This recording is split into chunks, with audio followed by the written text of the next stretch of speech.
안녕하세요, 캐드쟁이 AI입니다. 제가 이제 하루에 일단 영상 한 개 정도 찍는 걸 목표로 하고 있는데, 요 근래 이제 주말에 제가 자꾸 이것저것 일이 많이 겹쳐가지고 영상을 제대로 못 올리는 것 같아요. 영상 제대로 못 올리니까 구독자도 제가 영상 안 올리는 줄 알고 떨어져 나가는 거 있는 것 같고, 어, 그래서 좀 무리해서 이번에는 영상을 두 개를 올리려고 해요. 그래서 전에 이제 설명한 게 치수에 배치해서 진열 치수 기입과 이제 병렬 치수 기입의 개념에 대해 설명을 드렸습니다. 그래서 이제 그 이유 걸 하려고 하는데, 저번 영상에서 이제 제가 먼저 말씀드린 게 있죠. 이제 참조 치수를 쓸만한, 좀 타당하게 쓸만한 경우를 이제 하나 설명을 드리겠다라고 해서 이제 제가 일단은 이제 하나의 형상을 그려놨어요. 지금 있는 형상 가지고 이제 도면 해독이 되시는 분들은 이게 어떤 건지는 다 아실 겁니다. 나머지 시스들은 기입을 안 했고 실질적으로 이제 거기에 관련된 부분만 기입을 했어요. 일단은 이제 여기 보면 84라고 치수가 이렇게 전체가 기입됐는데, 저렇게 치수가 기입이 된 거는 이제 우리가 가공을 할 때 실질적으로 이만큼의 거리를 가공을 해야 되는 거죠. 요 윗면을 가공을 할 때 이만큼의 거리를 가공을 해야 된다. 가공 작업자가 알아야 되는 치수입니다. 그리고 이제 가공 방향성도 이렇게 되다 보니까 실질적으로 이 짧은 요 두께를 치수 기입을 안 하고, 원칙적으로 이런 경우는 이제 가공에 해당하는 전체 거리가 표현이 될 수 있게 치수를 개입해 주는 게 맞아요.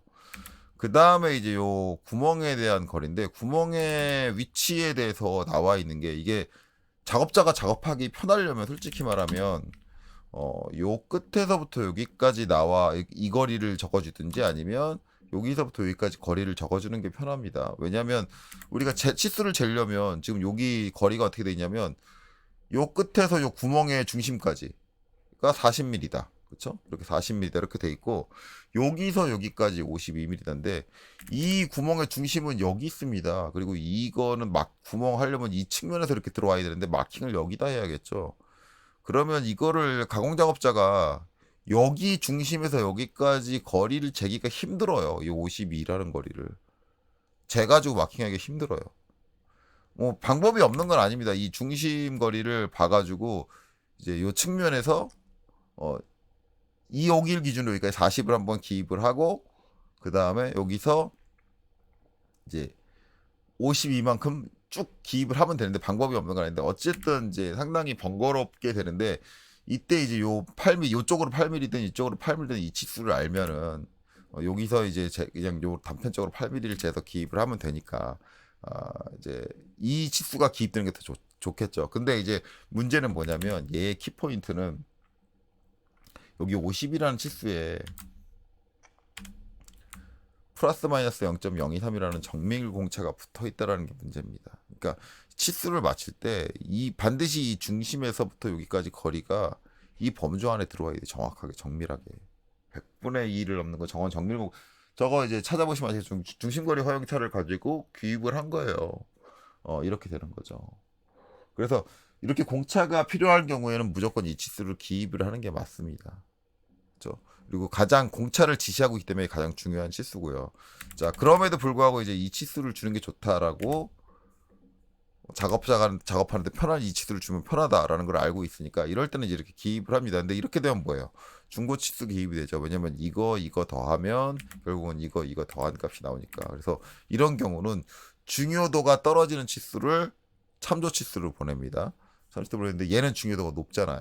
그러니까 얘는 중요도가 떨어지는 치수가 아니니까 결국 어떻게 해요? 여기서 8에다가, 이건 작업자가 작업하는 데 도움이 되라고 참고적으로 적어준 치수니까 이렇게 해줍니다. 그럼 기본적으로 참고 치수는 작업자가 쓰면 안 되는 치수니까 어차피 이렇게 기입해도 이제 여기서부터 이렇게 재가지고 해줘야 되는 거 아닙니까? 라고 하지만, 이거는 이제 작업자가 쓰라고 솔직히 기입을 한 거예요. 쓰라고 기입을 한 건데, 이때 이거의 의미를 잘 파악하셔야 되는 게 뭐냐면, 이렇게 기입을 해주면 어떤 의미를 갖고 있냐면, 자, 네가 이제 이 중심을 잡아서 거기서 52를 재가지고 이거를 표시하려면 작업한 게 힘들다는 걸 알고 있어. 설계자가 얘기를 하는 게 그거죠. 이 도면에서 얘기를 하는 거는 힘들다는 걸 알고 있어. 자, 그래서 내가 너 작업하기 편하게 이 치수를 주기는 할게. 주기는 할게. 주기는 하는데, 네가 이 치수를 썼다고 하더라도 중요한 건 반드시 이 공차를 만족해야 돼 라는 의미를 갖고 있습니다. 그래서 실질적으로 이런 경우에는 이렇게 참조 치수를 주는 경우가 있어요. 사용하라고 주는 경우가 있어요. 그러니까 이런 케이스가 그런 경우인데 모든 거에서 저렇게 다 주는 거는 그건 작업자를 배려하는 게 아닙니다. 그러니까 그런 걸 주의하셔야 돼요. 그래서 그리고 이제 이거는 이제 여기도 가공면이고 전부 다 가공이기 때문에 이렇게 참조 치수가 의미를 가지는 거지. 만약에 이 부분이 주물면이다라고 하면 이거는 설사 저렇다고 해도 주시면 안 됩니다. 예, 안 돼요. 여기가 만약에 주물면이다. 정밀하게 나올 수 있는 면이 아니다라고 한다면 가공공차 범죄에 정밀하게 나올 수 있는 면이 아니다라고 하면 설사 작업자가 이게 편하다고 해도 절대 주면 안 되는 치수다. 라고 보시면 됩니다. 그래서 이제 이렇게 되시고요.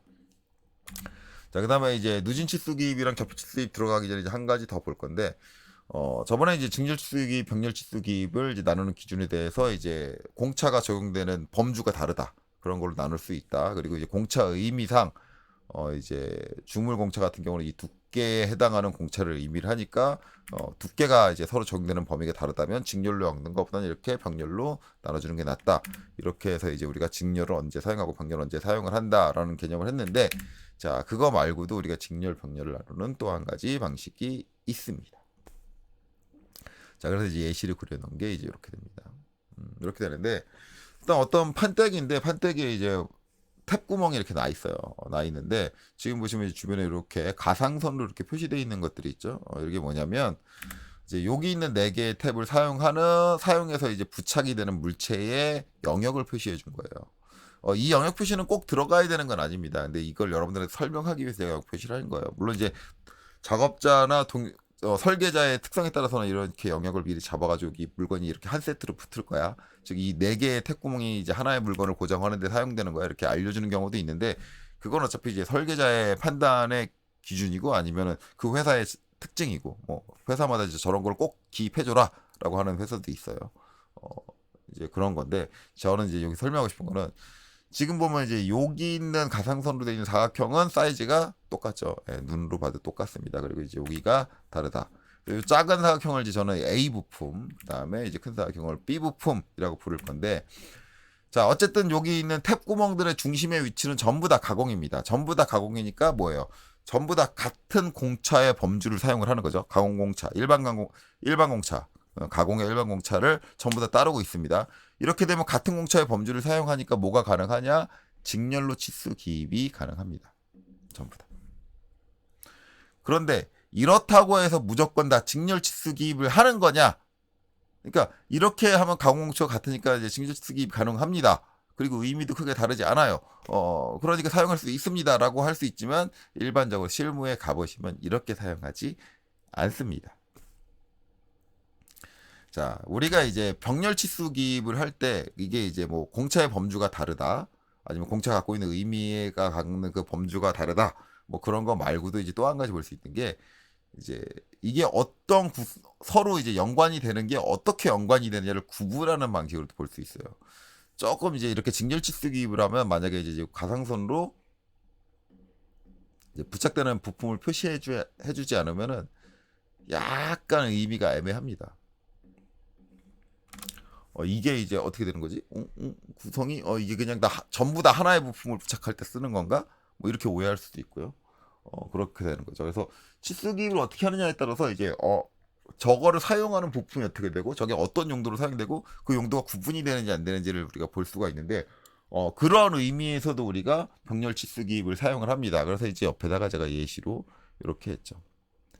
자, 앞서서 말씀드렸듯이 이제 A 부품을 사용하는 이 2개가 있습니다. 2개를 이렇게 직렬로 쭉 빼죠. 그러면 요거를 보면 작업자가 요게 이게 없어도 요게 표시가 없어도 어떻게 이해를 하느냐? 이것과 이것은 같은 용도로 사용되는 탭구멍이구나. 즉 같은 부품들이 부착되는 탭구멍이구나. 이렇게 이해할 수 있습니다. 그리고 얘도 이게 없어도 얘만 병렬로 따로 뺐네. 그럼 얘는 별도의 다른 부품이 사용하는 탭구멍이구나. 이렇게 이해할 수 있습니다. 그래서 이렇게 부착되는 부품 그리고 사용되는 범주에 따라서도 직렬과 병렬을 나눠서 사용을 합니다. 거기에다가 이제 또 한 가지는 이제 지금 보면 위치에 대한 이제 기준이 있는데 여기 같은 경우는 그냥 무조건 직렬로 기입되기 때문에 공차가 누적이 됩니다. 근데 간혹 가다가 여기 붙는 부품과 여기 붙는 부품의 위치가 공차 누적이 되지 않고 좀 정확하게 맞아야 돼라고 한다면 이렇게 사용하는 경우도 있습니다. 자, 여기서부터 여기까지 기준을 뺐고요. 그 다음에 여기서 여기까지를 따로 뺐고요. 여기서 직렬로 나가지 않고 요 끝에 처음 들어온 기준에서 이렇게 뺐습니다. 그 얘기는 뭐냐면 이 물체와 이 물체의 공차를 그 두 물체가 떨어져 있는 이 물체와 이 물체의 공차의 기준을 그 물체가 떨어진 거리의 일반 공차의 범주에 맞추겠다. 그래서 이렇게 병렬로 나누는 게 있어요. 물체의 거리를 내가 어떻게 맞출 거냐. 이렇게 직렬로 빼버리면 이 물체와 이 물체는 공차가 누적된 거리로 맞추겠다. 그 누적된 거리에 맞춰도 상관이 없다라는 거고, 아니다. 이 물체와 이 물체의 거리는 두 물체가 떨어진 거리 상의 공차로 맞춰줘야 된다라고 해서 이렇게 병렬로 나누는 경우도 있다. 이것도 이해를 하셔야 되고요. 그 다음에 이제 여기 같은 경우는 이 물체도 지금 어떻게 돼 있어요? 치수가 여기서부터 첫 번째 태폴이 나와 있죠. 즉, 이 물체는 이 끝단으로부터 이 물체의 위치가 중요한 게 아니라 이 물체의 위치가 결정나고 이 물체와의 위치 관계가 중요하다라는 의미예요. 저기서 정의된 태폴의 중심을 기준으로 저렇게 거리를 띄웠다라는 거. 이런 의미를 갖습니다. 그래서 이렇게 활용이 된다. 그리고 이제 만약에 이 물체들의 중앙을 기점으로 위치들이 맞아줘야 된다 그러면 이렇게 중심선을 기입을 하고요. 중심선에 대한 이제 거리들을 빼줍니다. 그리고 거기에 대칭으로 치수를 기입을 합니다. 그러면 저 물체들이 설치되는 정중앙의 위치들이 위치 관계가 맞아줘야 된다. 그래서 첫 번째 이제 부착된 이 물체의 중심과 이 중심 사이의 거리가 중요하며, 그다음에 같은 부품이 두 개가 붙는데 얘네들도 이 중심과 중심의 위치가 중요합니다. 라는 거예요. 그렇죠? 중심과 중심의 위치가 중요하다. 이런 의미로 사용된 겁니다. 그리고 이제 그 중심을 위치로 이제 이렇게 태폴들이 정리가 된다. 태폴의 위치가 기입이 됩니다. 이제 이렇게 사용이 된다. 그래서 우리가 이제 치수를 직렬과 병렬을 혼합해서 사용을 하는데 이걸 어떤 식으로 사용했느냐에 따라서 전부 다 내포하고 있는 의미가 달라요. 그러니까 여러분들이 실무에서 도면에서 치수를 기입을 할 때 이런 의미들을 여러분들이 부여를 할 수가 있어야 돼요. 이거에 따라서 공차가 적용되는 방식이라든가 이런 게 조금씩 달라진단 말이에요. 근데 이런 개념이 저번 시간에 제가 오랜 시간을 들여서 공차가 어떻게 적용이 됩니다라고 설명을 드렸고 한데 이제 이게 이렇게 다양한 형태로 적용될 수 있다는 걸 모르면 여러분들이 결국은 그냥 똑같은 패턴으로만 치수를 기입하게 되고 거기에서 발생되는 게 내가 지금 설계하고 있는 설계 상황에는 치수 기입이 안 맞을 그거하고 안 맞을 수도 있는데 그런 거에 대한 판단을 전혀 못하니까 엉터리 도면을 그리게 되고 이제 엉망인 도면을 그리게 되는 거죠. 그러니까 뭐 모르겠어요. 뭐 이제 어떤 분들은 시험에 나오는 것만 알려주면 되지. 근데 제가 늘상 얘기했지만 시험에 합격하고 나면 여러분들은 그 시험은 중요하지 않아요. 합격했잖아요. 그 이후에 취직에서 중요한 건 나 자격증 있으니까 취직은 돼. 그게 중요한 거예요. 그 취직을 유지할 수 있느냐죠. 취직하면 뭐예요? 취직하자마자 너 자격증 어떻게 땄어? 너 야 자격증 따는 거왜 이런 것도 못해? 이런 소리를 듣는 게 문제가 되는 거죠. 결국 그걸 못 버텨서 이제 스스로 사표를 내게 되고 심한 경우는 자살까지 하고 이런 일이 오지 않으려면 자격증 합격이 중요한 게 아니라 이런 다양한 의미들이 있다. 이 상황에 맞춰서 내가 적절한 치수의 배열을 해줄 수가 있다. 이런 의미에 맞게 이런 것들이 더 중요합니다. 그렇기 때문에 이 직렬 치수 기입과 병렬 치수 기입을 내가 어떻게 하느냐에 따라서 어떤 의미를 가질 수 있느냐 이런 상황적인 판단들도 여러분들이 충분히 하실 수 있게 학습을 하셔야 합니다. 중요해요. 자, 이렇게 됩니다. 이제 이런 걸 말씀드리고 싶었고, 이제 이번 영상에 이제 본질적인 부분으로 다시 돌아가야겠죠. 이제 저번에 설명이 안 된 부분에 대해서 설명을 드리고자 합니다. 자, 그래서 이제 처음에 나오는 거는 누진입니다. 누진은 뭐 앞에서 한번 보여드렸죠. 보여드렸어요. 그래서 이제 했는데 이제 중요한 얘기는 결국은 이제 누진은 여기 보면 나와 있지만 병렬치수 기법과 완전히 동일한 의미를 가진다. 네, 이게 단순히 누진만 그런 게 아니라 좌표도 똑같습니다. 좌표 치수 기입도 완전히 병렬치수 기입과 동일한 의미를 갖습니다. 자, 그럼 이제 이 누진 치수 기입이 필요한 이유가 뭐냐? 네, 실제적으로 이제 여기 기입된 예를 보면은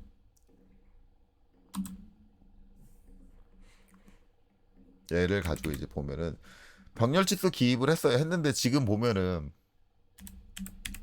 자, 여기 있는 형체의 두께보다 치수가 기입된 두께가 더 두껍습니다. 뭐 지금은 이제 이것도 치수 양이 그렇게 많지가 않다 보니까 뭐 이렇게 이 정도 두꺼운 건 상관없다. 어차피 하나의 도면 양식에다 들어간다라고 하지만 만약에 상황이 이게 이거보다 더 복잡해진다. 그래서 이제 병렬로 더 쌓아야 될 게 많다. 그러면 나중에 이제 도면 양식은 우리가 일반적으로 이렇게 사용을 하는데 이거보다 더 길어지면 뭐예요? 이거보다 더 길어지면 2배 키울까요? 만약에 이게 저게 너무 커가지고 결국 이 양식을 2배를 키워야 된다. 그러면 그림은 요만하고 치수가 여기까지 쌓이는 이런 일이 발생이 돼요. 이렇게 되면 이제 그림은 거의 안 보인다. 도면에서 가장 중요한 정보가 치수긴 한데 형상이 중요하지 않냐? 그렇진 않습니다. 형상도 중요해서 형상도 잘 보이는 게 중요하거든요. 그래서 결국 이제 우리가 병렬 치수 기입을 해서 이렇게 이제 치수가 쌓이게 돼서 쌓이는 양이 많아지게 되면 우리가 도면에다 이걸 구성하는데 무리가 있다. 그래서 이 병렬 치수 기입을 다른 방식으로 기입을 해서 이제 적용을 하자라고 하는 게 바로 누진 치수 기입입니다. 그래서 이걸 쌓이지 않게 하려면 어떻게 해야 되냐면 이걸 겹쳐야 돼요. 이렇게 겹쳐줘야 돼요. 겹치면 이제 치수 문제가 되잖아요. 그래서 이 치수 문자를 어떻게 하냐면 화살표 쪽으로 빼줍니다. 그리고 얘도 겹쳐요. 그리고 이 치수 문자도 화살표 쪽으로 빼주는 거죠. 이렇게. 그래서 계속 이제 치수를 겹쳐서 화살표 쪽으로 빼주는 거예요. 그리고 이제 뭐야? 요 기점은 이제 요거를 작업할 때 다 붙여주고 일단 다 붙여줄게요. 다 붙여주고 치수를 끝으로 빼주고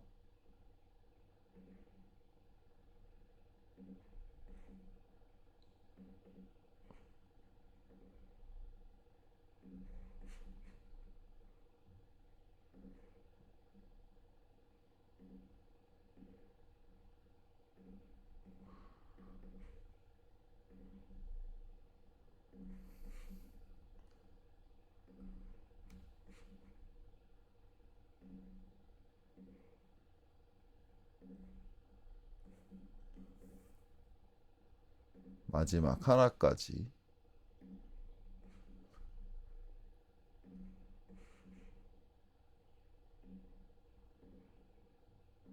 이렇게 기입을 해주는 거죠. 이렇게 기입해 주는데 이렇게 되면 이제 기준이 이제 요 끝이잖아요. 요 끝을 기준으로 이렇게 쭉 간 거니까 여기를 화살표로 놓으면 이제 헷갈려요. 기준이 이제 여기가 기준인지 여기가 기준인지 헷갈려요. 헷갈리기 때문에 이제 요쪽 한쪽 기준이 되는 쪽은 뭘로 기점 표시라는 걸로 바꿉니다. 기점 표시. 기점 표시는 이제 저번에도 한번 보여드렸지만 여기 치수 다 선택해요. 모두 다 바뀌어야 되니까 다 선택하고 여기 이제 컨트롤 1번 눌러서 이쪽이 이제 치수 보조선 1일 거예요. 치수 보조선 1이면 화살표 1입니다. 화살표 1에 닫고 채움이 아니라 이제 밑으로 쭉 오면 원점 지시자라고 있어요. 얘를 선택을 해주는 거예요. 그래서 이렇게 비어 있는 동그라미를 많이 사용을 합니다. 비어 있는 동그라미로 기점 표시. 그럼 여기가 기준이고 여기서부터 이제 여기까지 요 첫 번째까지는 11이고 두 번째까지는 18이고 그다음에 세 번째까지는 41.5고 48.5다. 이렇게 되는 거죠. 이렇게 기입해 주는 게 이제 누진 치수 기법이다. 그래서 이거를 좀 이제 빨리 기입을 하려면 저렇게 치수를 이제 병렬로 다 기입해 놓고 저렇게 옮겨서 이제 수정해 놓은 게 이제 번거롭다라고 하면 D 엔터 여기로 가는 거죠. 여기로 가고 일반적으로 이제 저번에 제가 수정을 하던가 아니면 이제 새로운 스타일을 만들어 작성을 했는데 저게 이제 누진 치수 기법이 그렇게 많이 쓰이는 기법이 아니에요. 그래서 별도의 스타일을 따로 만들어 놓고 쓴다든가 이제 그러면은 이제 번거롭고 귀찮으니까 일반적으로 뭘 하냐면 재지정을 많이 사용을 해요. 재지정. 그래서 순간적으로 좀 약간 치수 설정을 바꿔서 쓰겠다고 할 때는 재지정을 많이 사용을 합니다. 그래서 재지정을 클릭을 하고 여기서 기호미 화살표에서 첫 번째 화살표를 원점 지시자로 바꿔줍니다. 그러면 두 번째도 자동으로 원점 지시자로 바뀌는데 두 번째는 다시 닫고 채용으로 돌려줘요. 그리고 치수가 이제 한쪽 끝 화살표에 붙어줘야 되잖아요. 그게 지금 우리가 기입하는 쪽에서 기점이 어디? 우리 기점 왼쪽이니까 치수 문자는 치수 화살표에서 오른쪽에 붙어야죠. 그러니까는 여기서 맞춤이 아니라 이제 문자로 와서 문자 배치에서 수평을 중심이 아닌 치수 보조선 2 쪽에 그렇죠? 기점이 원이에요. 기점이 원이니까 2 쪽에 이렇게 기입을 하는 거죠. 2에 그리고 확인. 그 다음에 닫기. 가지고 이 재지정한 스타일 가지고 DLI. 그래서 여기서 첫 번째 치수를 기입을 합니다. 자, 얘는 정확하게 10mm를 띄울게요. 이렇게 기입을 하죠. 자, 그리고 이제 한 가지 설정을 더해줘야 되는 게 이 상태로 이제 병렬 치수 기입을 할 거예요. 병렬 치수 기입을 하는데 일반적으로 이제 BA 해가지고 병렬 치수 기입을 하면 자동적으로 이렇게 거리가 떨어져요. 그러면 이제 기입하고 나면 다시 옮겨줘야 되잖아요. 이걸 잡아가지고. 이게 되게 번거로워지죠. 아이고, 잘못 눌렀네요. 이게 되게 번거로워지는데, 이거 번거로운 행위를 안 하기 위해서, 아까 재지정을 할 때 뭘 하나 추가적으로 해줘야 되냐면, 다시 재지정으로 들어갈게요. 여기서, 선으로 오셔서, 기준선 간격을 0으로 바꿔주세요. 그러면은 병렬 기입해도 치수선 하나하나 사이 간격이 제로이기 때문에 같은 위치에 기입이 됩니다. 0으로 해주고 확인. 그래서 누진 치수 기입할 때 이렇게 치수 설정을 변경을 해주시는 게 좋아요. 그 다음에 이제 이 상태에서 DBA를 다시 하는 거죠. 기준은 이제 얘를 기준으로. 그리고 이제 이 다음에 이제 기입을 하면 DBA를 기입하면 땅 찍고 그 다음에 다음 점 찍고 또 다음 점 찍고 다음 점 찍고 그다음에 다음 점 찍고 그다음에 다음 점 찍고 이렇게 하면 이제 빠르게 DBA를 통해서 누진 치수 기입을 빠르게 처리할 수 있습니다. 이렇게 다 끝났으니까 이제 ESC 빠르게 정리가 됐죠. 근데 이제 누진 치수 기입하다 보면 간혹 가다가 이제 치수 기입하는 사이의 간격의 문제 때문에 이렇게 겹치는 애들이 있어요. 겹치는 애들이 있어서 이제 누진 치수 표현이 꼭 이렇게만 돼야 되는 거냐? 아니에요. 이게 아니고 치수 문자를 좀 다르게 해주는 방법도 있어요. 그래서 이제 그걸 해주려면 이제 어떻게 해주느냐? 그 내용이 여기 써 있기는 해요. 이제 항상 연속된 치수를 이용하여 간편하게 표시할 수 있다 해서 기점 기호를 나타내고 기점 기호는 이제 여기죠. 요거를 기점을 기호로 나타내고 치수선의 다른 쪽 끝 화살표에 나타낸다. 그래서 기점의 반대편의 화살표에다가 치수 문자를 나타낸다. 근데 이제 치수 수치는 치수 보조선에 나란히 기입하거나 화살표 근처의 치수선 위쪽에 지시를 한다. 이렇게 돼 있습니다. 그래서 이제 요 치수 지시할 때 이제 문제가 되는 게 뭐냐면 이렇게 기입을 하다 보니까 이렇게 된다. 그래서 또 한 가지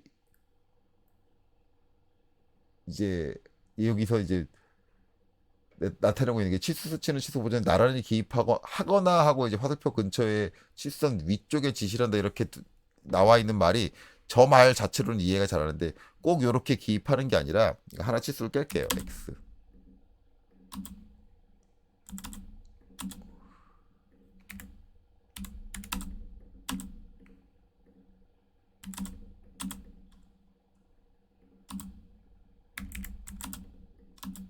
아이고, 이게 이렇게 되면 안 되는데 치수 문자는 항상 수직하게 됐을 때는 이쪽이죠.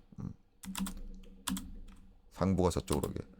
이렇게 기입도 가능하다는 얘기예요. 화살표 근처에 이렇게 넣을 수 있다. 또한 그러니까 방금처럼 이제 치수 문자가 겹칠 수 있고 이렇게 기입돼도 얘도 별로 안 좋거든요. 이 치수랑 가깝기 때문에 작업자가 보고 헷갈릴 수 있어요. 그래서 아예 이렇게 기입을 해줄 수 있다.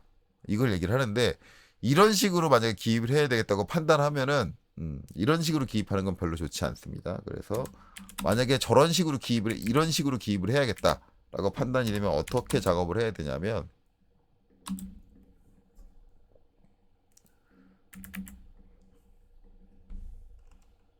D 치수 설정 다시 돌아갈게요.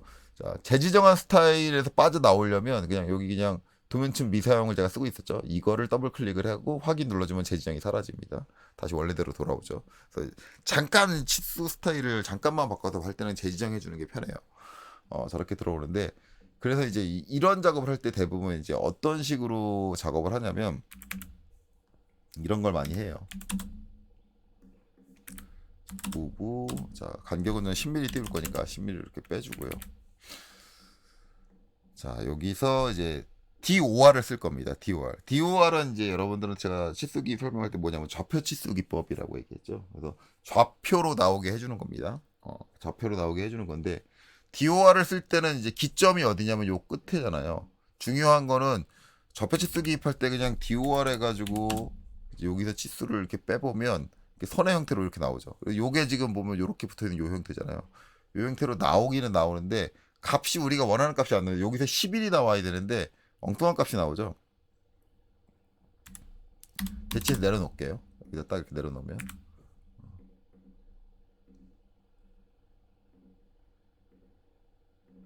이렇게 나오죠. 엉뚱한 값이 나옵니다. 11이 나와야 되는데 요 끝에서부터 11이 나와야 되는데 이렇게 엉뚱한 값이 나오는데 이거를 이제 처리해 줄 수 있는 방법이 뭐냐면 DOR은 기본적으로 이제 제가 DOR 명령 설명한 쪽을 가서 보시면 아시겠지만 CAD의 절대 원점을 기준으로 기입이 됩니다. 좌표 값이 나와요. 그러니까 실제 CAD의 원점은 이제 저쪽 끝에 있는 거죠. 좌측 저 한참 2434를 가가지고 있는 건데 그래서 DOR을 쓸 때는 반드시 여러분들 뭘 써야 된다고 했어요? UCS를 제가 써야 된다고 얘기했습니다. 만약에 이 부분 설명 전혀 안 들으신 분들은 제 치수기 명령 설명한 쪽 가서 보고 오셔야 돼요. 꼭 좌표 치수기법. 자, 그럼 이제 UCS 해가지고 엔터. 그다음에 뭐 기준이 이제 기점이 여기니까 기점을 마우스로 한번 클릭하고 그냥 이 상태로 엔터 쳐서 그냥 끝내시면 돼요. 그러면 원점 여기로 옮겨준 거예요. 이 상태에서 이제 DOR을 하시면 그리고 여기 중심선에다가 땅 치수를 기입하면 우리가 원하는 치수 나오죠. PER 퍼펜디큘러로 딱 붙여줄게요. 저는 일반적으로 이렇게 좌표 치수 기법을 쓸 때는 기준을 이렇게 잡아놔요. 내가 띄울 거리 이렇게 잡아놓고 거기에 딱 붙여주는 편이에요. 자 다시 F10으로 바꿀까요? F10으로 바꾸고 또 DOR 그리고 나서 이제 그 다음은 이제 요점이죠. 요점에서 이제 이렇게 와서 이렇게 딱 그래서 요런 좌표치 쓰기 할 때는 이제 직교 모드를 쓰는 것보다는 극좌표 추적 모드를 쓰는 걸 권장을 드립니다. 바로 저렇게 붙여줄 수가 있으니까. 자, 그래서 계속 DOR를 해가지고 이제 치수를 기입을 해 나가는 거예요. 이렇게 엔터만 치면 되겠죠. 이렇게 붙여주고 이렇게 이렇게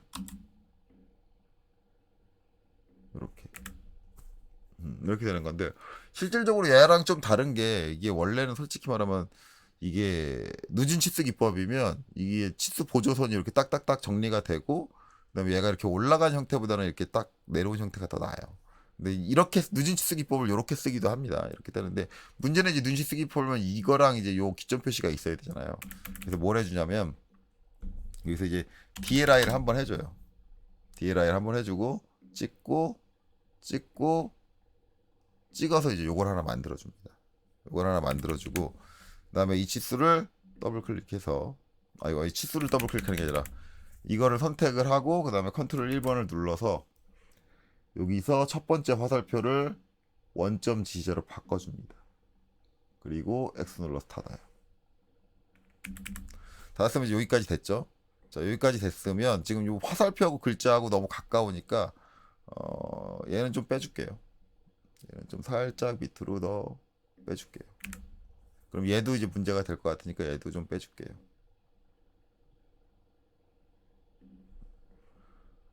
전체를 다 빼주는 게 낫겠네요. 저렇게 되면은 다 겹치니까 이제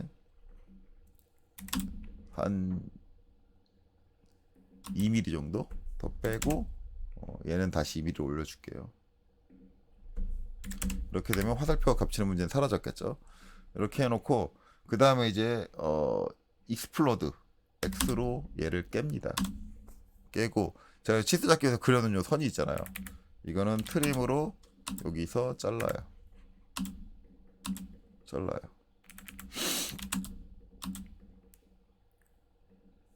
이건 안 잘리네요.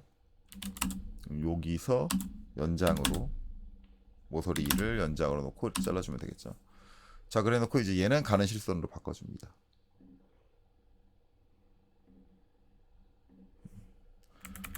그리고 여기서 요 치수 문자는 필요가 없죠. 여기 기입돼 있으니까 이렇게 해주고, 아이고 이건 지우는 게 아닌데 여기 기입돼 있으니까, 그리고 이제 요 화살표만 카피해가지고 요 끝점을 잡아서 요렇게 요렇게 요렇게 요렇게 요렇게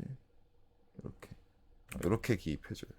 그래서 누진 치수 기입할 때 요렇게 작업해주는 방식이 있어요. 뭐 그래서 저는 이제 솔직히 말하면 이제 요렇게 기입되는 건 아까처럼 치수가 싸우는 여기처럼 좀 치수가 싸우는 이런 현상이 벌어질 수 있기 때문에 누진 치수 기입을 이제 이런 식으로 해주는 걸 더 권장을 드립니다.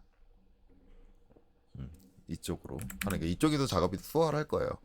중요한 거는 이제 요렇게 이제 DOR 가지고 이제 UCS로 옮겨가지고 사용을 했잖아요.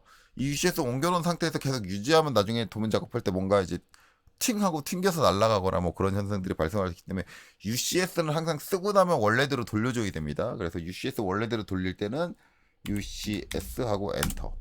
이 상태에서 지금 보면 기준 기본 명령어가 표준으로 돼 있죠. 엔터를 한번 더 쳐주시면 원래 있던 원점으로 돌아가요.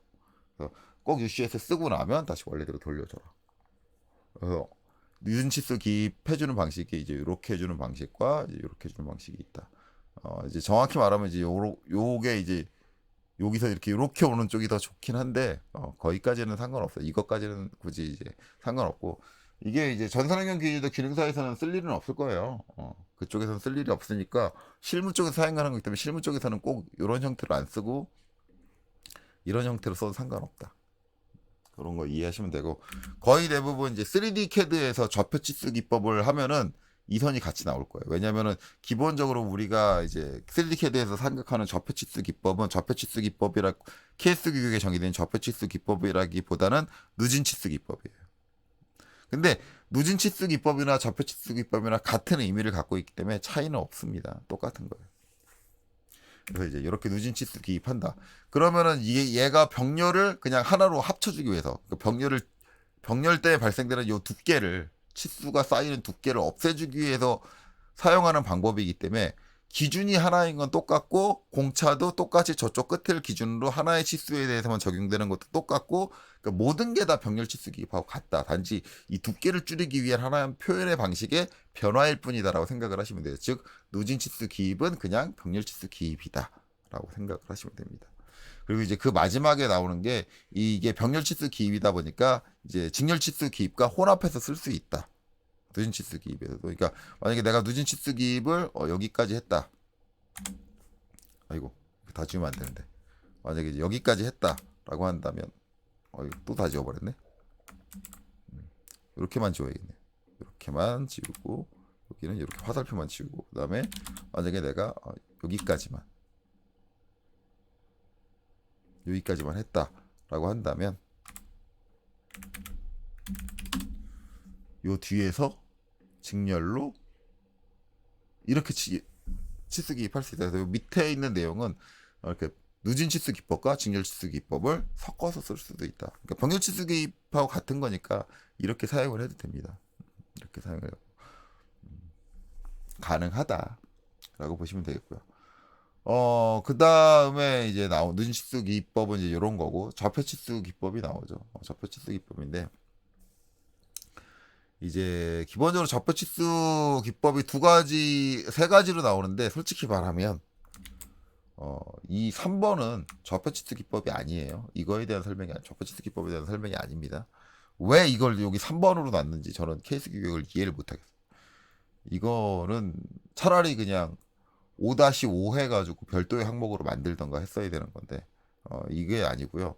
좌표치수 기법에 관련된 거 여기서 이제 실적으로 두 가지예요. 극좌표치수 기법과 이제 직교좌표치수 기법 두 가지인데 뭐 직교좌표는 당연히 x축 y축 좌표를 가지고 얘기를 하는 거고요. 그 다음에 극좌표치수는 당연히 일정 거리와 각도를 가지고 나오는 케이스인데 극좌표치수 기법은 쓰는 경우가 거의 되게 드물어요. 드물고 저게 나오는 부분은 일반적으로 캠 설계할 때 많이 나옵니다. 그래서 이제 제가 이제 화면 좀 옮길 때 간혹가다 이제 걸리는 게 있었죠. 이제 요거 캠인데 실질적으로 이 캠의 형상 자체는 이제 요렇게 생긴 요 지름 25짜리 요 원통이 타고 가는 표면이에요. 표면이고 그 각도에 따라서 거리가 나눠집니다. 그러면 이제 원래는 이제 2포인트, 2포인트, 2포인트, 2포인트, 2포인트, 2포인트가 다 있어야 되는데 그걸 다 일일이 이제 우리가 치수를 여기다 기입하게 되면 이 치수 기입이 되게 복잡해지잖아요. 그래서 저기서 얘기하는 건 뭐냐면 극좌표 치수 기입법은 이렇게 기입해줍니다. 그래서 이렇게 요 중심에서부터 여기 우리가 이제 기준을 잡고자 하는 이 원통의 중심까지의 거리를 A로 표시를 해주고요. 그 다음에 얘가 배치되는 각도를 B로 표시를 했습니다. 그래서 기점은 여기 기점 표시가 나와 있죠. 기점은 여기서 이렇게 가는 거다. 그래서 지금 여기 이제 밑에 표가 주어져요. A 각도가 0도일 때는 즉 지금 딱 이렇게 수평한 상태죠. 각도가 0도일 때는 그럼 여기도 이제 0도일 때 25짜리 원이 있을 거잖아요. 그게 이제 여기 그려져 있는 건데 0도일 때 즉 예일 때는 그렇죠? 예일 때는 요 A의 거리값이 얼마가 나와야 된다? A의 거리값이 이거 제가 바꿔놨네요. 위가 각도고 밑이 예. 바뀌어야겠네요. B가 위로 올라가고 이건 실수예요. 자, 이렇게 되는 거죠. 이렇게 되는 거죠. 그래서 B의 값이 0도일 때는 A의 값이 50. 즉 이 상태에서 거기가 0도일 때 이 값은 50이다. 이거예요. 이 궤적을 다 일일이 여기다 치수 기입을 할 수 없으니까 이렇게 하나의 샘플만을 주고 이렇게 표로 제공을 하는 거예요. 그래서 이제 거리와 각도 값으로 제공을 했다. 그래서 극좌표 치수, 극좌표 치수 기입이다. 이렇게 되는 거죠. 그래서 20도일 때는 이제 여기서 요거거든요. 요거일 때 요 거리는 52.5. 그렇죠? 52.5다. 그래서 이제 각도에 따른 거리를 쭉쭉쭉 해가지고 이제 그 원통을 쭉 이렇게 나열을 하고 이 원통에 접하는 형태의 궤적을 쫙 그려주면 이 캠의 형태가 된다. 이런 의미를 가지고 있습니다. 그래서 저렇게 표현해주는 기법이 있다는데 이거는 말 그대로 이제 캠 설계나 이제 저런 이제 경로 설계를 할 때 외에는 쓸 일이 거의 없을 거예요. 진짜 저도 실무에서 저거를 캠 설계하지 않는 이상은 쓸 일이 없어요. 그래서 저렇게 되는 경우가 있다라는 거고 그 다음에 이제 직교좌표 치수기입인데 말 그대로 이제 x축, y축 좌표를 가지고 이제 표현을 해주는 겁니다.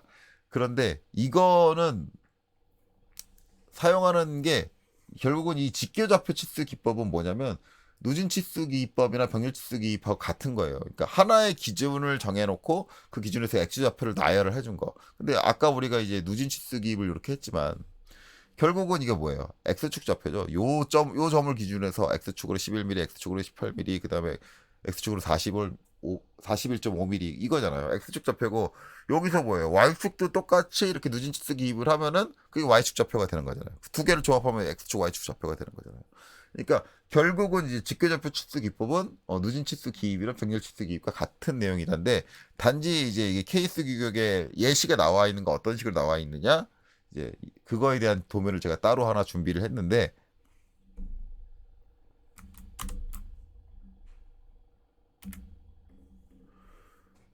자 지금 이겁니다. 이거 보면은 이게 뭐지? 라고 하는데 이게 이 판에 이 볼트 탭 구멍이, 그리고 탭 구멍이 엄청나게 많아요. 탭 구멍과 그냥 일반 구멍도 있고요. 이렇게 있고, 지금 보면 탭 구멍마다 다 이렇게 번호가 매겨져 있습니다. 1번 이거는 탭 구멍이 아니라 그냥 핀 구멍이고, 2번 이건 이제 이렇게 표현되면 다울핀 구멍입니다. 일반 구멍이 아니라 다울핀, 그러니까 어떤 위치의 기준을 잡아줄 수 있는 정밀한 핀을 꽂아주는 기준이죠. 그래서 이게 2번이 됐고 3번이 됐고 숫자가 써져 있잖아요. 어떤 치수도 기입 안 돼 있어요. 근데 여러분들이 그냥 단순히 요것만 봐도 이 탭구멍에다 전부 다 이제 우리가 직렬이든 병렬이든 어떤 방식으로든 치수를 기입을 해버리면 이 엄청난 양의 치수가 나올 겁니다. 그러면 얘는 보이지도 않을 거예요. 그러니까 안 그래도 안 보이는데 더 안 보일 거예요. 그럼 얘는 뭐냐, 이렇게 넘버를 매겨주고 뭘 해준 거냐면 옆에다가 이렇게 표를 하나 줍니다. 표를 하나 주고 이 표에 보면은 여기서부터 이제 1번 1번의 구분은 탭, 탭은 이제 나사구멍이라는 얘기죠. 그리고 X축 좌표가 130, Y축 좌표가 20, 그리고 탭은 어떤 탭? M12탭. 이렇게 써놓는 거예요. 홀, 그냥 일반 구멍이라는 얘기예요. 구멍이고 13에 60에 12파이, 직경이 12짜리 홀, 구멍입니다. 그럼 이제 1번, 2번 가볼게요. 요거죠. 여기 보면 뭐예요? 기점 표시가 돼 있죠. X축 0, Y축 0이고, 여기서 이쪽 방향으로 받고, 여기서 이쪽 방향. 중요한 거는 이제 기준 표시가 꼭 들어가야 돼. 기준 표시가 꼭 들어가야 돼요. 원점이 어디다. 여기서 1번은 요거. 요게 무슨 탭? M12 탭. M12 나사. 그리고 요게 뭐예요? 12파이 다울핀 구멍. 이렇게 되는 거죠. 그래서 이렇게 이제 복잡한 형태 같은 경우는 아까처럼 그렇게 이제 뭐 누진 치수 기입을 하기도 되게 힘들어. 왜냐면 서로 엉켜 있는 것도 되게 많아요. 그렇기 때문에 이런 경우에는 이렇게 표를 통해서 제시를 한다. 그렇죠. 지금 표 양만 해도 엄청나잖아요. 안에 구멍이 총 430개. 430개의 그냥 구멍이 된지 좌표값, X축 좌표값과 Y축 좌표값이 전부 다 있고, 그게 이제 사이즈가 얼마다. 그리고 이제 그게 탭이다. 뭐다. 이렇게 그런 것들 다 구분이 돼 있는 거죠. 이런 식으로 이제 제공된다. 이거를 이제 뭐라고 한다? 직교 좌표 치수기. 그래서 이제 안쪽에 이제 치수가 너무 많다. 누진으로도 표현하기 너무 힘들 정도로 많다라고 할 때 하는 게 좌표 치수 기입이라고 하고요. 이제 한 가지 더 말씀드린 건 이 누진 치수 기법과 직교 좌표 치수 기입의 중간 단계가 있어요. 중간 단계. 실무에서는. 실무에서는. 그래서 이제 실무의 중간 단계를 표현하자면 이제 이런 식입니다. 여기도 이제 탭이 되게 많죠. 되게 많으니까 그거를 이제 병렬로 뽑기도 좀 애매해요. 근데 이거를 이 표로 뽑자 하니까 그것도 조금 애매해. 왜냐하면 이 표 같은 경우는 표를 따로 만들어줘야 되잖아요. 그럼 사람이 여기다가 번호 하나 매겨주고, 그 다음에 여기서 얘 X축 거리랑 Y축 거리를 원점으로부터 잰 다음에 그걸 요 표에다 일일이 기입해줘야죠. 그리고 얘가 탭인지 홀인지 기입해줘야 되고, 그 다음에 M12 사이즈도 기입해줘야 되고. 그러니까 이 표를 일일이 만들어줘야 돼요. 근데 이 430개에 대해서 이걸 사람이 일일이 했다 그러면 여러분들 이 표 만들 생각하면 어떻게 해요? 미쳐요. 그럼 얘는 왜 도대체 이 표로 했냐? 왜 이 표로 했냐? 왜냐면 얘는 이렇게 이런 식으로 기입하기가 힘들어요. 그게 표현이 안 돼. 얘는 원체 많기 때문에. 아싸리 그냥 표현이 안 돼버리는 거예요. 그러니까 얘는 그나마 표현이 되니까 그냥 이렇게 한 건데, 얘는 아싸리 표현이 안 돼버리는 거예요. 그러니까 어쩔 수 없이 표를 만들어야 되는 거죠. 그래서 이 표를 사람이 일일이 했냐? 아닙니다. 원래 옛날에는 이제 이걸 굳이 할 수밖에 없다라고 한다면 사람이 일일이 했는데, 요새는 이제 저거를 해줄 수 있는 외부 프로그램이 있어요. 캐드 자체 기능 가지고는 안 되고요. 저걸 해주는 이제 외부 프로그램이 있습니다. 저런 기능들을 갖고 있는. 그래서 이거는 이제 그 외부 프로그램을 사용을 한 거예요. 그래서 자동으로 뽑혀 나오게. 그래서 그 외부 프로그램은 자동으로 요 그림 형태만 맞게 그려져 있으면 이게 탭인지 아니면 그냥 일반 구멍인지도 다 구분을 해줘요. 자동으로. 그래서 이렇게 나사 형식으로 이제 가는 실선 사용해서 4분의 1 잘린 게 요게 이렇게 돼 있고 원 두 개로 구성돼 있다. 그럼 자동적으로 탭으로 인식을 하고, 요 바깥쪽 거를 외경으로 인식을 해주고, 그다음에 만약에 이렇게 그냥 이렇게 원형만 그려져 있다가 한다면 그냥 일반 구멍으로 인식을 해줍니다. 그래서 이제 그런 것들을 다 인식을 해가지고 자동적으로 이제 사이즈라든가 이런 것들을 전부 다 구분해서 자동으로 기입해주는 프로그램이 있고, 이게 이제 3D 프로그램, 이제 3D CAD죠. 여러분들이 사용하는 이제 뭐 인벤터라든가 솔리드웍스라든가 이제 그쪽으로 넘어오면 그쪽에는 이 테이블 기능이 있습니다. 자, 프로그램 내부에 외부 프로그램 안 써도 자동으로 있어요. 그래서 여러분들이 흔히 알고 있는 구멍 가공 마법사 아니면 이제 인벤터 같은 경우 홀이라 그러죠. 구멍이라는 기능을 이용해서 구멍을 만들었다고 한다면 자동적으로 테이블 생성해 줍니다. 생성되려고 그러면 애당초 이 표를 만들어주는 기능 자체가 3D CAD 같은 경우는 자동적으로 내장돼 있다. 그러니까 이제 그런 것들은 걱정 안 해도 된다. 하는 거죠. 그리고 이제 좀 중간 단계로 하면은 이제 이런 식으로 기입을 합니다. 얘 같은 경우는 이제 원점 기점이 어딨냐? 기점이 여기네요. 이렇게 0, 0 한 거고요. 이 치수 기입은 형태 여러분들 보시면 아시겠지만 뭘로 한 것 같아요? 아까 보여드렸던 DOR, dim ordinary. 예. 그래서 이제 좌표 치수 기입, 그 누진 치수 기입 해주는 그거 가지고 해준 거예요. 근데 누진 치수 기입처럼 이렇게 중간에 화살표가 없죠. 일반적으로 이제 안 해요. 그래서 일반적으로 누진 치수 기입적으로 화살표를 사용을 해주는데 이제 이거는 이제 좌표 치수 기법이냐 누진 치수 기법이냐 나누기 좀 애매하고 그 중간 단계로 보시면 돼요. 화살표는 기입 안 하고 그냥 원점 표시만 해줍니다. 원점 표시도 이제 이렇게 이제 001 표시해주는 경우도 있고 아니면은 여기처럼 이 원점 기호를 요 끝에다 붙여주는 경우가 있는데 여기는 안 붙여준 게 그걸 붙여주게 되면 이제 요 못따기를 먹어요. 여기 못따기 있다라는 걸 그냥 도시해주기 위해서 원점 표시 굳이 안 하고 00점만 표현을 해준 것 같아요. 그래서 이제 표를 이제 안 만들고 끝내겠다라고 해서 이제 이렇게 쭉 기입을 해준 거죠. 그래서 이렇게 기입해 주는 것도 있다. 이것도 이제 어떻게 보면 좌표 치수 기법이라고 볼 수 있고 어떻게 보면 누진 치수 기법이라고 볼 수 있는데 결국 이제 제가 하고 싶은 말은 누진 치수 기법, 직교 좌표 치수 기법, 그다음에 평균 치수 기법은 모두 다 같은 기법이다. 단지 그걸 표현을 어떻게 하느냐의 차이일 뿐이다라고 보시면 됩니다. 그래서 이제 이렇게 기입해 준다. 라는 거를 아시면 돼요. 그래서 이제 이 형태가 나오면 제가 하고 싶은 얘기가 한 가지가 더 있기는 해요. 지금 이 형태는 되게 복잡하게 생겼거든요. 복잡하게 생겨서 이렇게 했는데 되게 단순하게 생긴 거야. 그러니까 다시 이제 제 도면으로 가서 얼마 복잡하지도 않아. 그냥 이렇게 단순해. 충분히 직렬 기쓰기, 병렬 기쓰기 이런 게 다 가능해. 가능한데도 요새 이제 도면을 보시면 요거 하나를 카피를 할게요.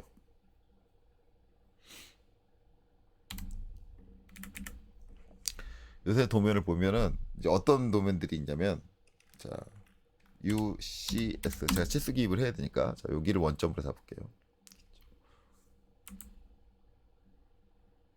아이고 안 잡히네.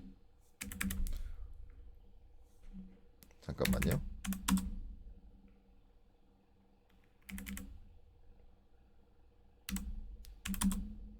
잘 잡히는데 다시 UCS 자, 여기다가 딱 뭐 이제 제대로 아까 뭐가 이상해서 했나봐요. 제가 F3을 한번 누르긴 했는데 누르면서 꺼졌나봐요. 어쨌든 여기다 원점을 잡고 클릭 그 다음에 엔터 해서 이제 UCS 바꿔줬고 요새 도면 보면 어떤 도면들이 있냐면 대충 기입할게요. 원래 이제 위치 맞춰야 되는데 자, 직교 F8로 맞춰주는 게 직교로 놓는 게 나을 것 같아. 지금은 어차피 위치를 딱딱 맞출 게 아니니까 이 도면을 보면은 대충 뺄게요. 진짜 사이즈도 좀 작은데 그냥 뺄게요.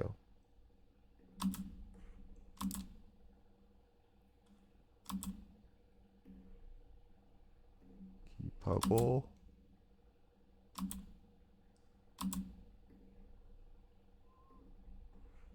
기입하고 기입하고 기입하고 기입하고 기입하고 요렇게 요렇게 요렇게 요렇게 여기 원점도 기입해줘야지. 요렇게 요렇게 그 다음에 이제 여기서 요렇게 요렇게 여기도 원점 기입해주고 요새 보면 이제 이렇게도 기입돼 있는 도면들이 되게 많아요. 이게 어디에서 되게 많으냐면 이제 대부분 이제 3D CAD로 설계를 하는 풀 3D CAD로 2D CAD를 거의 안 쓰고 솔리드웍스는 솔리드웍스, 인벤터면 인벤터 이걸로만 설계하는 회사들이 요새 부품 치수 기입을 다 이렇게 해요. 이 형상이 굳이 이렇게 치수 기입될 필요 없이 충분히 이런 식으로 표현이 가능한데도 이렇게 해요. 근데 이게 문제가 되냐? 실질적으로 이제 문제가 되지는 않습니다. 문제가 되지는 않고 이제 문제가 되는 경우는 어떤 경우냐면 이제 도면을 보는데 도면을 가공작업자만 보는 게 아니라 가공작업자는 이게 문제가 전혀 안 돼요. 조립작업자가 문제가 됩니다. 조립작업자는 뭐가 필요하냐면 제가 아까 얘기했잖아요. 이게 A 부품을 조립하기 위한 구멍입니다. 그러면 이런 식으로 이제 구분이 병렬 치수 기입으로 구분이 돼 있어야지 그런 걸 식별하기 좋다라고 했는데 그런 게 안 돼 있죠. 그리고 이제 부품을 갖다 조립하려고 했는데 요 구멍이 안 맞아. 위치가. 간격이 안 맞아. 그러면 조립작업자는 뭘 확인하냐면 이 부품의 부품도에 있는 이 구멍의 간격과 그 다음에 요 바닥판에 나 있는 탭의 간격. 이걸 확인해야 되는데 여기서 이걸 확인하려면 이 치수에서 이 치수를 빼야 돼. 치수를 두 개 봐서 계산을 해야 돼. 그럼 이게 조립작업자는 되게 도면이 불편하거든요. 보기가. 작업자한테 되게 안 좋은 도면이에요. 그러면 이제 3D CAD를 사용하시는 분들이 왜 이런 방식을 하느냐? 이제 제가 이제 3D CAD 하시는 분들한테 아니 왜 도면을 이렇게 작성하세요라고 물어보면 그분들이 뭐라고 하냐면 가공에서는 이렇게 나와야 좋습니다. 왜냐면 가공에서는 한 개 기점을 원점으로 잡고 거기서 이제 좌표로 가지고 툴이 쭉쭉쭉쭉 가면서 기입을 하잖아요. 그 말은 맞아요. 실제 가공의 원리를 생각을 하면 그 말이 맞는데 그 말은 사기예요. 원리는 맞으나 사기예요. 가공 작업자가 이 도면이 편하려면은 이 치수를 가공 작업자가 다 일일이 후기로 프로그래밍을 한다 그러면 맞는 얘기예요. 즉 원점을 잡고 그 NC 코드 우리 G 코드라고 하죠. G 코드를 통해 가지고 일일이 좌표값을 작업자가 수기를 때려 넣어야 된다. 라고 한다면 그 말이 맞는데 여러분들 캠 해보셨죠? 해보신 분들 해보니까 MCT 뭐 머신닝 센터 그다음에 NC 코드 짤 때 코드 손으로 다 짜시나요? 그거 손으로 짜는 애 차라리 그냥 범용 선반 밀링해서 하지. 그쵸? 손으로 일일이 쳐넣느니 요새 뭘로 하나요? 다 프로그램으로 하죠. 프로그램 할 때 어떻게 해요? 3D를 모델링 하죠. 모델링해서 모델링된 형상 집어넣죠. 근데 가공 작업자가 저 좌표 값을 알아야 될까요? 머시닝 센터와 NC를 사용한다는 기준으로 생각을 했을 때 가공 작업자는 저 좌표 값을 몰라도 돼요. 어차피 요새는 다 모델링 해가지고 하니까. 사기예요, 사기. 제가 이제 3D CAD 쓰시는 분들이 이렇게 기입하는 이유를 간단하게 얘기하면 이렇게 치수를 기입을 하면 3D CAD에서는 자동 치수 기입으로 저 치수 기입이 끝나요. 한 방에 나와요. 즉 요새 저렇게 치수 기입하시는 분들 3D CAD 사용하시는 분들 괜히 어디 가서 자기는 가공 작업자를 위해서 저렇게 치수 기입을 했다고 구라를 치지 말란 얘기예요. 저렇게 치수 기입을 했다라는 건 작업자를 배려하지 않고 나 치수 기입하기 귀찮으니까 대충 할게. 그렇단 얘기예요. 실제로 이걸로 이제 저는 이제 외주 설계업체하고 싸운 적이 있어요. 제가 이제 그분한테 태클을 걸고 싶은 태클을 건 게 아니고 이제 우리 생산 조립 작업자가 도면 왜 치수 이렇게 기입해줘요라고 짜증을 내기 시작을 했어요. 당연히 저는 그분이 왜 짜증을 내는지 이해를 해요. 조립할 때는 정말 이렇게 치수 기입해서 주면 승질나요. 안 돼요. 치수 기입은 이 치수가 갖고 있는 형태에 따라서 파악되는 의미들이 달라요. 우리가 2D 도면을 아직까지도 3D CAD가 발전이 됐는데도 2D 도면을 사용하는 이유가 있어요. 왜냐하면 2D 도면에서는 작업자가 그 종이 한 장을 보면은 본인이 파악하고 싶은 정보가 빠르게 파악돼요. 그게 2D 도면의 장점이에요. 그래서 3D CAD가 있는 지금까지도 아직까지 2D 도면을 쓰는 거예요. 근데 이 도면은 그런 장점이 없는 도면이에요. 굳이 2D 도면을 그릴 필요가 없어요. 왜? 이렇게 할 거면 2D 도면 안 만들면 돼요. 왜? 어차피 NC 데이터는 3D 모델링 데이터에서 다 끝난다니까요. 굳이 2D 도면이 필요 없어. 그러면 NC 가공 작업자를 생각을 하면 아예 2D 도면을 그리지 말았어야지. 모델링한 거 주고 그냥. 뭐하러 작업자를 고려해서 2D 도면을 그렸냐고. MCT 머신센터나 그런 게 생긴 이후로 실질적으로는 2D 도면은 더 이상 가공 작업자의 도면이 아니에요. 조립 작업자를 위한 도면이지. 그러면 2D 도면을 만들 땐 조립 작업자를 배려해서 이런 형태로 작업을 해줘야지. 왜 그게 가공 작업자 위주로 가냐고. 그리고 그게 실질적으로 가공 작업자를 위해서 중요한 부분이 아닌데. 실질적으로 가공 작업자는 여기서 필요한 건 뭐냐면 이게 몇 짜리 나사냐 그 정보만 필요해요. 그리고 깊이가 얼마냐 그 치수만 기입돼 있으면 돼요. 이 나사에 대한 이 좌표값 없어도 돼요. 좌표값은 다 캐드 데이터 가지고 하는데 누가 요새 좌표값을 손으로 NC 코드 일일이 쳐놓고 있어. 어이 말도 안 되는 엉뚱한 개소리를. 결국 그렇게 변명하는 사람들은 나 3D CAD 쓰는데 야 3D CAD에서 지금 3D CAD 써보신 분들 다 이해할 거예요. 이런 식으로 치수 기입하려 그러면 미쳐요. 오토캐드처럼 그렇게 쉽게 안 돼. 사람 환장해요. 그래서 어떤 분 얘기하죠. 3D CAD에 3D 도면 작업하려 그러면 암 걸릴 것 같다고. 유명하신 유튜버가 말씀하시죠. 그 말이 딱 맞아요. 그러니까 3D CAD 전문으로 사용하는 그 업체에 있는 그 설계자분은 본인이 암 걸릴 것 같으니까 이렇게 기입을 한 거야. 그러면 저는 그렇게 3D CAD를 쓰시는 분들한테 한마디 하고 싶어요. 그럴 거면 3D CAD를 쓰지 마. 왜 그런 3D CAD를 가지고 이런 도면을 뽑아낼 자신이 없으면 3D CAD를 쓰지 말고 그냥 2D CAD 했어야지. 니들은 왜 3D CAD 고집을 피우고 있니? 저도 3D CAD로 풀도면 장비 이제 부품 1000개 넘는 장비 1000개 가까이 되는 장비를 풀도면을 설계를 했어요. 저 단폰 돋보일 때 다 이런 방식으로 다 빼줬어요. 본인이 충분히 그만큼 노력을 하고 저렇게 치수 기입하는 실력을 쌓고 그러면 충분히 3D CAD에서도 가능해요. 단지 그 노력을 하는 게 싫었을 뿐이잖아, 니들은. 그러면 엄하게 이렇게 치수 기입해놓고 변명하지 말라고. 그냥 나 치수 기입하기 귀찮아서 그냥 저렇게 했어요. 근데 그분들이 이렇게 변명하는 이유가 있어요. 그렇게 얘기하면 얘기하겠지. 당신 우리 외주예요. 돈 받고 싶으면 제대로 된 돈을 해가지고 와요. 이런 얘기 할 테니까. 그러니까 본인이 귀찮아서 그렇게 했다는 얘기는 때려주기도 못할 거야. 자, 분명히 얘기할게요. 3D CAD에서 이렇게 치수 기입하시는 분들 핑계대지 마세요. 당신들은 가공 작업자를 고려한 적이 없어요. 그냥 당신 편한 게 좋은 거지. 엄한 말도 안 되는 그런 변명을 때리지 말아라.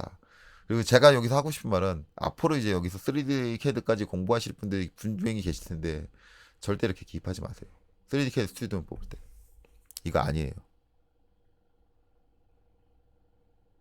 분명히 얘기하지만 치수를 기입하는 형태에는 담고 있는 의미가 있어야 되고요. 2D 도면은 반드시 2D 도면을 봤을 때 작업자가 원하는 치수를 한 번에 파악될 수 있게 작업을 해주는 게 정석이에요. 그걸 하지 않을 거면 2D 도면은 아무 의미가 없어요.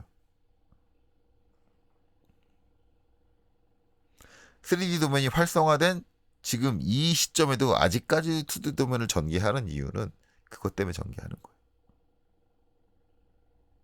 그렇지 않으면 굳이 시간 들여서 2D 도면을 전개할 필요가 없습니다. 자, 그런 거예요. 그래서 실질적으로 이제 1인 기업이라든가 혼자서 이제 설계를 하시는 분들은 굳이 이제 필요 없는 경우는 2D 도면을 아예 안 뽑으세요. 가공 작업에는 필요가 없기 때문에. 근데 이제 이거를 다른 작업자한테 보여줘야 된다. 그럴 경우는 이제 2D 도면을 만들죠. 결국은 지금 이제 3D가 활성화되고 캠이라는 게 활성화된 이 시점에서는 2D 도면이 갖고 있는 의미는 가공 작업자가 보는 도면이라는 개념보다는 솔직히 말하면 조립 작업자가 보는 도면이다라고 보시는 게 더 맞습니다. 그래서 어, 이제 본인의 게으름으로 잘못된 방식의 치수 기입을 하지 말아라. 그리고 본인의 게으름으로 잘못된 방식의 치수 기입을 했다고 한다면 거기에 대해서 변명은 하지 말아라. 가짜나 보여요. 제가 이제 그 변명하신 분한테 뭐 이거는 이제 1화지만 변명하신 분한테 얘기를 했어요. 제도법상에서 도면이라는 건 어떤 의미를 갖고 이제 쭉 설명을 했더니 그분이 저한테 하신 말, 이거 예전에 저도 한번 했던 얘기인데, 제도 기법이라든가 이런 것들을 쭉 얘기했더니 그분이 저한테 하신 말이 있었어요. 뭐냐면 제가 이제 그때 당시 그분한테 그렇게 얘기할 때 설계 경력이 20년이 조금 넘은 상태였고 그분은 한 30년 하셨나 봐요. 그분이 몇 년 했는지 전 몰랐는데 그때 처음 알았어요. 자기가 설계를 30년을 한 사람인데 설계를 30년 한 사람 앞에서 제도 기법을 논하고 있는 거냐고. 그러면 제도 기법을 맞춰가지고 똑바로 도면을 그리지 그랬어. 30년 동안 한 놈이 도면을 그따위로 그리니까 그런 소리를 한 거지. 라고 저는 그분한테 말하고 싶었지만 그분한테는 차마 그 얘기는 못했습니다. 왜냐하면 싸우자는 얘기니까요. 이미 제가 그분 앞에서 어, 제도 기법을 논했을 때는 그분 자존심이 엄청나게 상한 상태예요. 말 그대로 30년을 제도를 한 사람 앞에서 20년을 제도한 사람이 제도 기법을 논했으니까. 하지만 30년을 제도를 하면 뭐합니까? 제도 기법과 그런 것과 전혀 상관없는 말도 안 되는 개떡 같은 도면을 그려내는데. 그러니까 여러분들은 그런 사람이 되지는 말아주세요. 그게 이제 제가 바라는 거고요. 어쨌든 제대로 된 우리가 이제 도면을 그리려면 단순히 이제 치수는 기입하는 거다. 그 다음에 뭐 빠진 치수가 없으면 된다. 그런 게 아니라 직렬 치수, 병렬 치수가 갖고 있는 의미라든가 아니면 각종 공차가 가지고 있는 의미라든가 그런 것들을 정확하게 이해하고 그 다음에 내가 지금 구성하고 있는 치수가 어딜 기준으로 어떻게 간격이 주어져야 된다. 이런 상황들을 다 파악을 해서 뭐 이렇게 기입할 수도 있고 이렇게 기입할 수도 있고 이렇게 기입할 수도 있으며 이렇게 기입할 수 있다. 이런 형태들을 치수를 기입하는 본인 스스로가 판단해서 적절한 방식으로 적용을 할 수 있다라는 게 치수 기입에서 가장 중요한 겁니다. 단순히 여기 나와 있는 게 직렬 치수 기입이 뭐다, 병렬 치수 기입이 뭐다, 누진 치수 기입이 뭐다, 좌표 치수 기법이 뭐다라는 게 중요한 게 아니고 이것들을 조합해서 내가 원하는 기준의 치수를 제대로 표현할 수 있느냐, 그걸 내 스스로 판단할 수 있느냐가 치수 기입에서는 가장 중요한 거예요. 자, 마지막으로 나오는 게 복합치수 기입인데 이게 여기 있으면 안 되는 게 복합치수 기입이라는 건 지금 여기 나와 있는 것처럼 이렇게 직렬치수 기입과 병렬치수 기법을 혼합을 했다든가 아니면 직렬치수 기법과 누진치수 기법을 혼합을 했다든가 아니면 좌표치수 기법과 이제 뭐 병렬치수 기입 아니면 직렬치수 기입 아까 이제 제가 예시로 보여드렸던 이것처럼 여기도 이제 뭐예요? 좌표치수 기법을 하고 이렇게 병렬치수 기입도 섞고 이렇게 2개 이상의 치수 기입 기법을 섞었다. 그렇다고 한다면 그게 복합치수 기입인데 이게 왜 좌표치수 기입의 하나의 항목으로 들어가 있는지는 모르겠습니다. 예, 어쨌든 그런 의미다. 그래서 이제 이런 형식으로 우리가 치수를 배치해 줄 수 있다. 이 치수 배치에서 가장 중요한 건 여기 나와 있는 의미가 아니라 내가 표현하고자 하는 도면의 정확한 형태에 따라서 다양한 치수 기입을 내가 판단해서 기입할 수 있는 게 가장 중요하다라고 보시면 되겠습니다. 자, 이번 강좌도 뭐 이것저것 사설도 많았고 잡담 소리도 많았는데 어쨌든 1시간이 넘었네요. 그래서 여기까지 하도록 할게요. 그리고 이제 다음 주에 찍을 수 있으려나 모르겠네요. 다음 주에 뵐 것 같은데 어쨌든 제가 지금 설명한 것들이 여러분들이 제대로 된 치수의 개념에 대해서 익히는데 도움이 되셨으면 좋겠습니다. 이번 강좌는 여기서 마치도록 할게요. 그래서 여기까지 보시느라 수고 많으셨습니다.